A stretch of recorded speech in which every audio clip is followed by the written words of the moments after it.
Salam sejahtera Malaysia. Nampaknya ada lagi bakal kena. Inilah kehebatan Datuk Seri Anwar Ibrahim dan kerajaan yang ada sekarang. Biarlah orang benci-bencilah, yang penting rasuah mesti dihapuskan. Orang yang memang main rasuah, habislah. Memang terberak-berak lah kali ini. Tercirit-cirit lah kali ini. Ada menantu yang tidak berani balik lah. Ada anak sendiri yang sudah 2 kali kena dakwah di mahkamah lah. Macam-macam. Kali ini rasuah lebuh raya, rasuah projek lebuh raya. Kali ini 2 lagi termasuk Datuk telah direman. Seorang pengurusi dan pengarah syarikat subkontraktor direman dalam siasatan SPRM berkaitan pembinaan projek lebuh raya di Lembah Kelang. 2 individu lagi ditahan reman dalam perkembangan terkini untuk siasatan rasuah pencegahan rasuah, siasatan Suruhanjaya pencegahan rasuah Malaysia berkaitan pembinaan satu projek lebuh raya bernilai 1 bilion di Lembah Kelang. Menurut sumber, seorang pengurusi dan seorang pengarah untuk satu syarikat subkontraktor ditahan semalam ketika hadir memberi keterangan di Ibu Pejabat SPRM. Katanya pengurusi terbabit yang bergelar Datuk, sudah kaya raya pun masih lagi perlu makan rasuah kah? Datuk itu direman 5 hari sehingga 6 Julai. Manakala seorang pengarah syarikat direman 3 hari sehingga 4 Julai. Selepas perintah dikeluarkan oleh Mahkamah Magistrate Putrajaya pada hari ini. Kedua-dua suspek itu disyaki telah memberi rasuah. Memberi bukan menerima. Kedua-dua suspek itu disyaki telah memberi rasuah RM200,000 kepada pegawai-pegawai dalam badan berkanun sebagai balasan bagi mendapatkan kerja projek pembinaan lebuh raya yang sebelum ini dijalankan oleh satu syarikat yang lain menurut sumber. Mereka juga dipercayai turut memberi rasuah kepada pegawai-pegawai di sebuah syarikat konsesi lebuh raya untuk tujuan yang sama. Pengarah kanan bahagian siasatan SPRM Hishamuddin Hashim ketika dihubungi mengesahkan tangkapan tersebut, dan siasatan itu dijalankan di bawah Seksyen 16(B)(E) Akta SPRM. Dalam pada itu beliau mengesahkan semua suspek yang ditahan reman sebelum ini dilepaskan selepas tamat tempoh reman, termasuk Ketua Pegawai Eksekutif CEO Syarikat Konsesi Lebuh Raya pada Isnin dengan jaminan RM150,000. Terdahulu 9 individu termasuk seorang CEO bergelar Datuk dan 2 pengurusan tertinggi Syarikat Konsesi Lebuh Raya ditahan dalam siasatan badan anti rasuah itu. Badan muka kepada yang makan rasuah. Harap-harap lepas ni ramai lagi jerung-jerung yang sudah jadi kaya raya, sudah jadi besar perut kerana makan rasuah ditangkap. Ini perlu dihentikan. Apa komen anda? Adakah anda setuju dengan saya? Akan ramai lagi yang akan ditangkap? Kita tunggu saja nanti. Denyut Nadi Suara Rakyat bergema di channel ini. Jangan lupa untuk tekan butang subscribe, like dan share. Malaysia kita punya, cinta Malaysia pun kita jaga kita. Kita jumpa lagi, bye bye. Salam sejahtera Malaysia, Denyut Nadi Suara Rakyat bergema di channel ini. Saya hanya ingin bertanya, adakah Tuan Ibrahim sebenarnya sedang cuba menghina orang-orang di Sungai Bakap? Adakah dia sedang cuba untuk merendah-rendahkan orang di Sungai Bakap?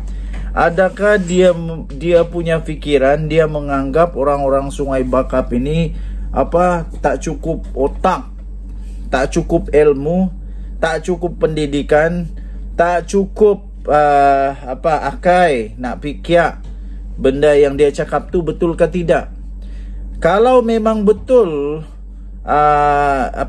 kalau memang betul Tuan Ibrahim Tuan Man cakap benda yang dia buat dia cakap ketika ceramah kempen itu, ini seolah-olah satu penghinaan, merendah-rendahkan orang-orang di Sungai Bakap. Apa tidaknya? Bila dia buat saja ceramah, 2 sudah ceramah dia sekarang. Kalau 1 tidak apa.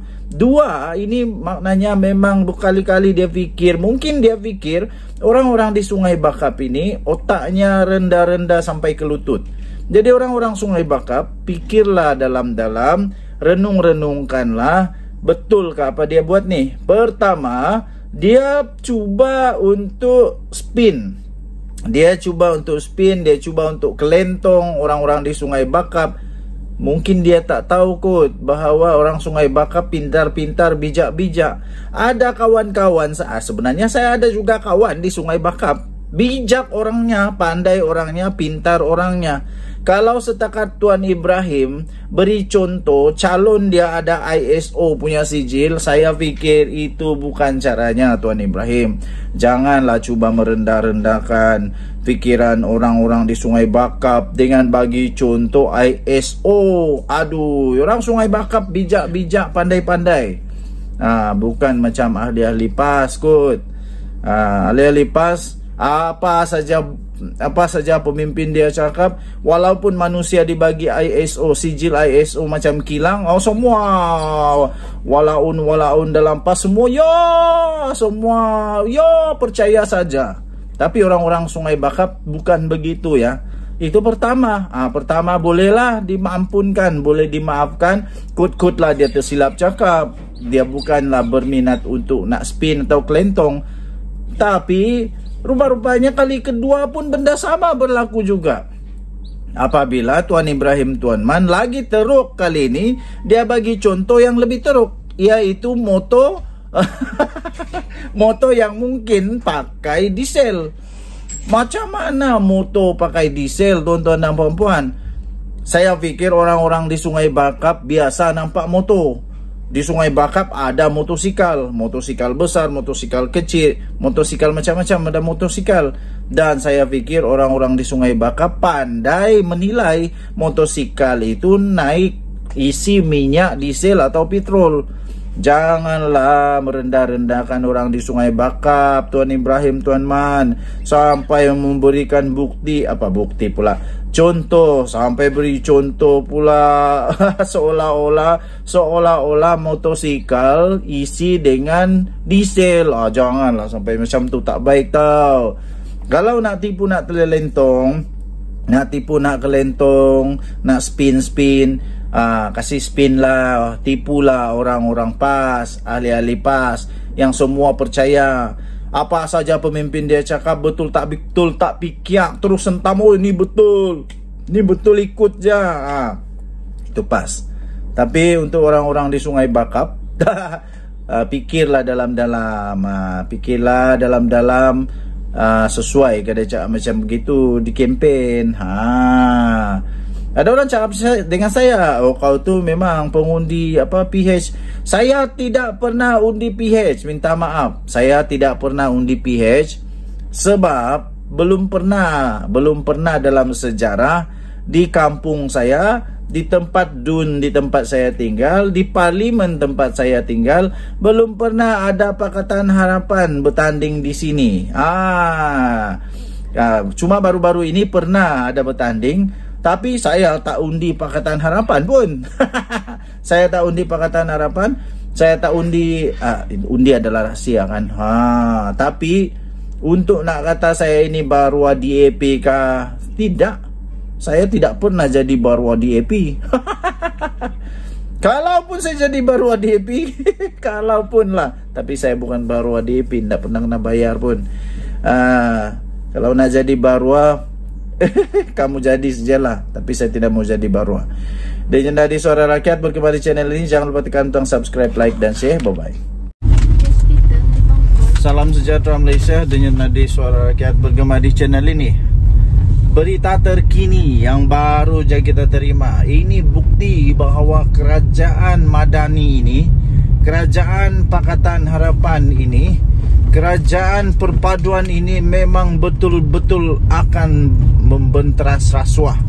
Memang betul-betul dengan janji bahawa negara Malaysia satu hari nanti akan mempunyai pemimpin-pemimpin yang bebas rasuah, malah kita punya anak-anak cucu pun akan terlatih supaya jangan ambil rasuah. Ialah banyak walaun, banyak walain, banyak walatuk banyak sangat itu yang memang tak sukalah. Saya pun heran kenapa negara mau bentras rasuah, tapi semua rasa panas, rasa takut, rasa benci. Memanglah kalau ada memang rasa-rasa memang ada buat salah, memanglah rasa benci. Tapi kalau orang yang memang mau tengok supaya tidak ada rasuah, memang rasa seronok lah. Saya seronok. Terbaru nih, terbaru ada satu pendedahan terbaru malah direman terus badan muka. Seorang CEO syarikat konsensi jalan raya kalau tidak silap direman kerana didakwa dan disyaki dapat rasuah 1.6 bilion. Ini barulah betul lah bahawa sekarang ini bukan hanya bilis-bilis, tak payah nak takut sangat, sebab kamu confirm kena lah. Tapi naga-naga 120 juta peratus akan kena cari confirm sampai lubang cacing. Nah sekarang ambil kamu mau cepat kaya sangat kan? Mau cepat kaya sangat sampai rembat begitu banyak wang.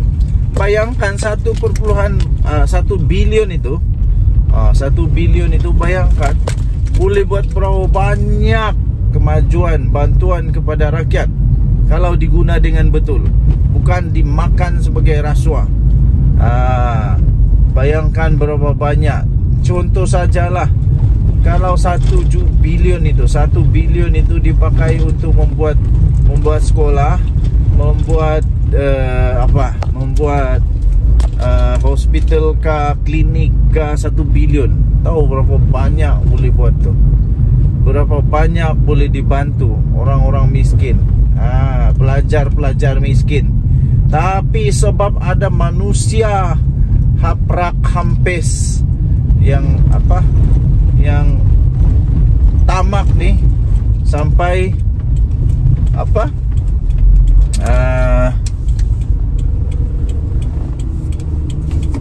sampai sanggup makan begitu banyak rasuah yang pasti merugikan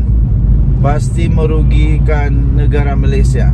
Sekarang tanggunglah sendiri. Saya harap kalau memang itu rasuah, harap-harap manusia ni, CEO ni boleh dikenakan tindakan. Jangan kasih can. Baru dia rasa apa hadiah orang yang mencuri, menipu, berdosa. Denyut Nadi Suara Rakyat bergema di channel ini. Jangan lupa tinggalkan komen anda. Apa komen anda? Kita jumpa lagi. Tahniah saya ucapkan kepada SPRM yang telah berjaya membuat teamwork yang hebat, teamwork yang cukup hebat bersama dengan Perdana Menteri Datuk Seri Anwar Ibrahim. Kita jumpa lagi. Bye-bye. Salam sejahtera Malaysia. Denyut Nadi Suara Rakyat bergema di channel ini.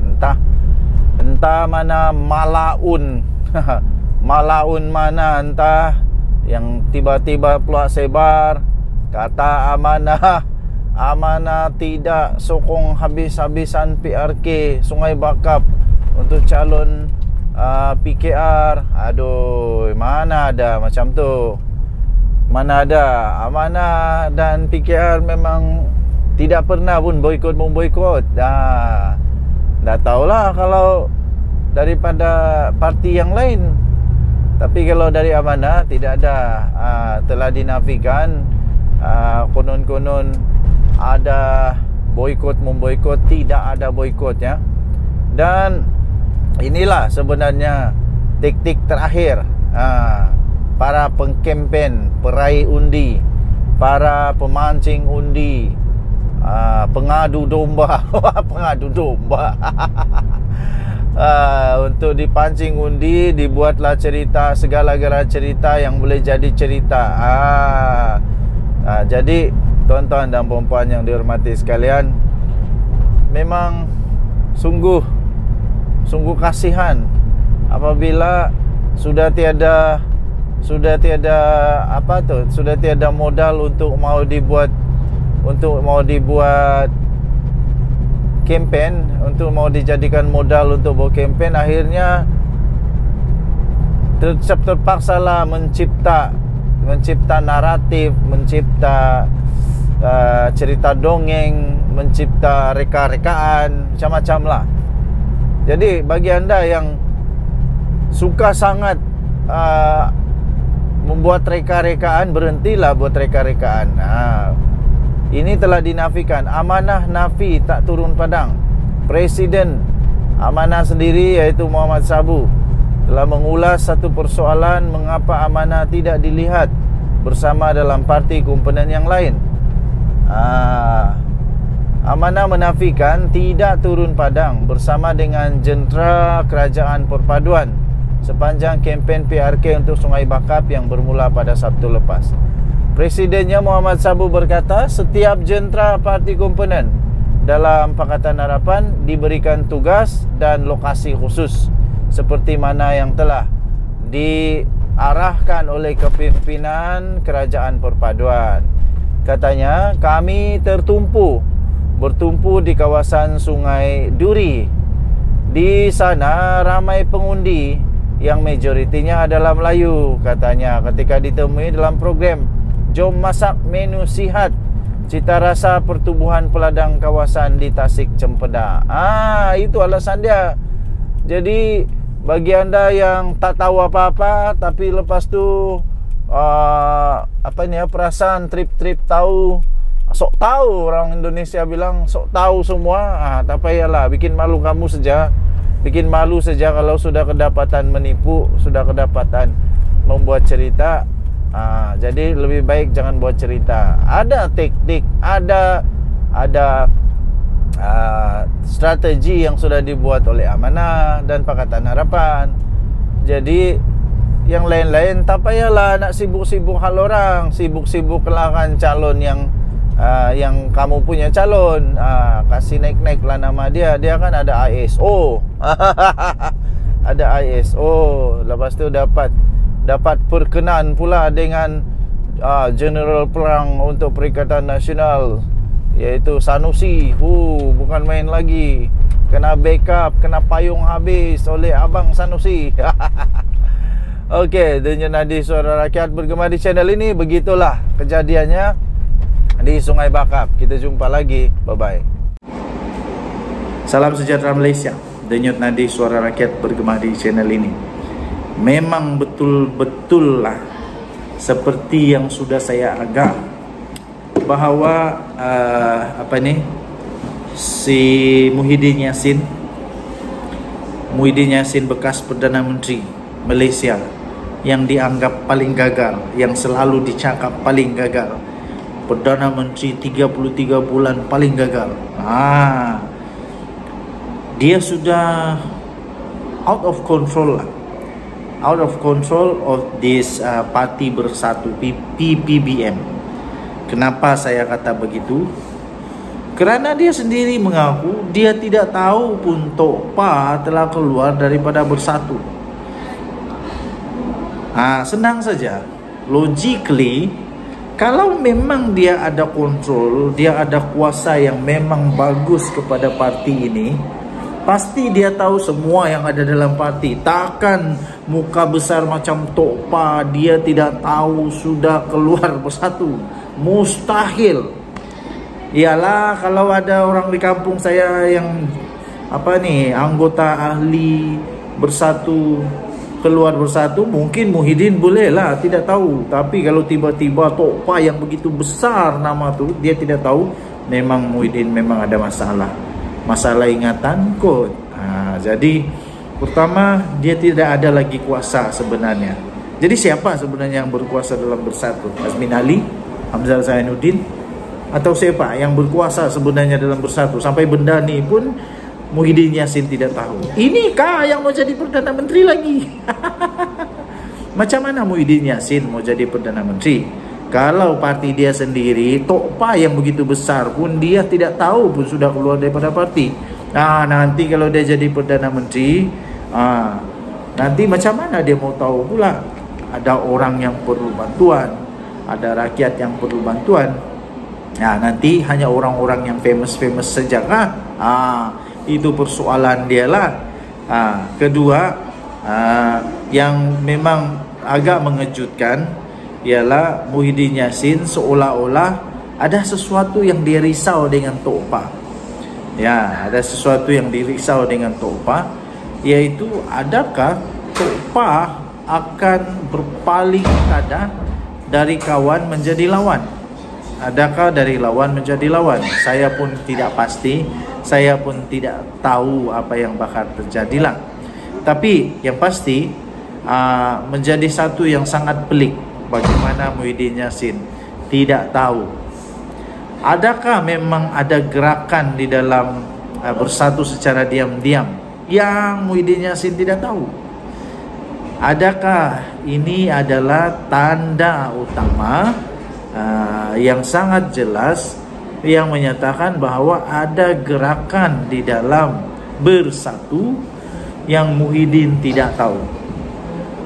Kenapa saya kata begitu? Kalau benda besar gajah macam Tok Pa ni, isu macam Tok Pa ni berlaku dan Muhyiddin tidak tahu, bayangkan isu sekecil semut isu sekecil semut yang Muhyiddin tidak tahu, berapa banyak yang dia tidak tahu.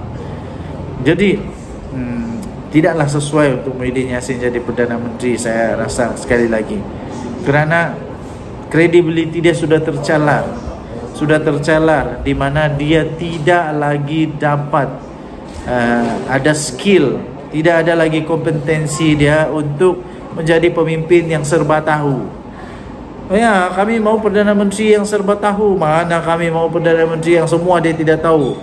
Kalau semua dia tidak tahu, baguslah kucing saya yang jadi Perdana Menteri. Sebab kucing saya pun tidak tahu apa-apa. Jadi lebih baik kucing saya jadi Perdana Menteri. Apa pendapat anda? Sila tinggalkan komen. Denyut Nadi, Suara Rakyat bergema di channel ini. Jangan lupa tekan butang subscribe, like dan share. Malaysia kita punya, cintai Malaysia aku, kita jaga kita. Kita jumpa lagi. Bye-bye. Salam sejahtera Malaysia, Denyut Nadi, Suara Rakyat bergema di channel ini. Tuan-tuan dan puan-puan yang dihormati sekalian, ini ada satu tajuk berita yang sungguh lucu. Saya ketawa sampai keluar air mata tahu, sampai keluar air mata. Aduh, sekarang kempen di dunia ini pelik bin ajaib. Ini kempen yang memang sudah sah, confirm, terdesak, tidak ada cara lain lagi untuk menang. Sampai ini pun jadi kempen. Tiba-tiba calon pas tiba-tiba menurut tajuk ini yang saya tempelkan di sini nih, tiba-tiba saya nampak dia kongsi, tajuk dia dikongsi pula keputusan SPM anak yang dapat 11A. Yang saya heran, apa kena mengena anak dia dengan dia mau jadi YB? Apa kena mengena? Ya, mungkin saya faham, mungkin dia mau bagi tahu kepada pengundi bahawa kalaupun dia tidak berpendidikan, dia tidak pandai tulis surat, tidak pandai tulis laporan, tidak pandai untuk buat ucapan, tidak pandai untuk buat kertas kerja, dia mau bagi tahu mungkin anak dia boleh tolong tulis surat, tulis ucapan, tulis laporan, tulis kertas kerja. Ini KYB yang perlu ada di Sungai Bakap. Ini KYB yang perlu ada di Sungai Bakap, yang terpaksa jual anak dia punya keputusan untuk mau menyatakan kepada pengundi bahawa dia perlu untuk diundi. Aduh, kalau begini lebih baik jangan undi dia, kita undi anak dia. Kan anak dia ada plus 11A. Cemerlang tu anak dia, tahniah diucapkan kepada anak yang cemerlang. Tapi belum pernah saya nampak ada calon YB, ada calon yang mau bertanding di PRK kah, PRU kah, PRN kah, yang tiba-tiba tak semena-mena dia pakai pula dia pakai pula keputusan anak dia untuk mau raih undi. Ini betul-betul lucu, dan saya pikir betul-betul sudah terdesak untuk mau dapat undi. Nah, jadi orang-orang di Sungai Bakap, pikirkanlah, kalau mau dapat YB yang ada anak cemerlang, undilah dia. Tapi kalau mau dapat YB yang memang betul-betul dia sendiri cemerlang, dia pun cemerlang, anak dia pun cemerlang, dia ada PhD, dia pandai buat laporan sendiri, pandai buat ucapan sendiri, pandai buat kertas kerja sendiri, pandai buat laporan sendiri, semua dia pandai buat, undilah orang yang ada PhD. Bukan kita mau merendahkan, tidak. Saya hanya heran, apa kena mengena mau pergi campaign dengan bagi tahu kepada dunia bahwa anak dia dapat 11A di dalam SPM. Kalau begitu, semua orang yang anak dia ada 11A boleh jadi YB kah? Bukan begitu. Saya pikir tidak sesuai. Dan tidaklah tidak kenalah. Not appropriate to use your children, your kids punya SPM result hanya untuk mau meraih undi, kerana ini mengganggu diorang punya so-called privacy. Janganlah kacau privacy anak hanya untuk mau dapat undi. Nanti sekarang semua orang sudah kenal anak kamu. Nanti semua sudah orang kenal anak kamu, bagus kalau menang. Kalau kalah, orang kenal, inilah anak yang bapaknya kalah dalam pilihan raya. Tidak kesian macam begitu. Aduh. Jadi senang saja simpulannya kepada semua pengundi-pengundi di Sungai Bakap, pikirkan panjang-panjang sebelum mengundi. Pikirkan panjang-panjang sama ada kamu mau ada YB yang anak cemerlang, atau kamu mau yang YB yang dia sendiri cemerlang, anak dia cemerlang, keluarga dia cemerlang, dia ada track record yang bagus, dia ada pengalaman yang bagus, dia ada semua yang bagus-bagus untuk menjadi sandaran kepada rakyat di Sungai Bakap. Terus terang, saya walaupun saya bukan ahli PKR, bukan ahli Pakatan Harapan, bukan. Saya bukan ahli mana-mana parti, tapi kalau saya ditanya, saya mau undi siapa? Saya mau undi yang doktor. Saya mau undi yang doktor karena nanti dengan harapan orang-orang di Sungai Bakap otaknya semua macam doktor-doktor. Tidaklah nanti jadi ISO pula, manusia tiba-tiba jadi ada ISO. ISO bangunan pula tuh, bangunan kilang. Macam mana ada orang boleh beri sijil ISO pada manusia? Memang pelik bin ajaib. Denyut Nadi, Suara Rakyat bergema di channel ini. Jangan lupa tekan butang subscribe, like dan share. Malaysia kita punya, cintai Malaysia aku, kita jaga kita. Bye bye.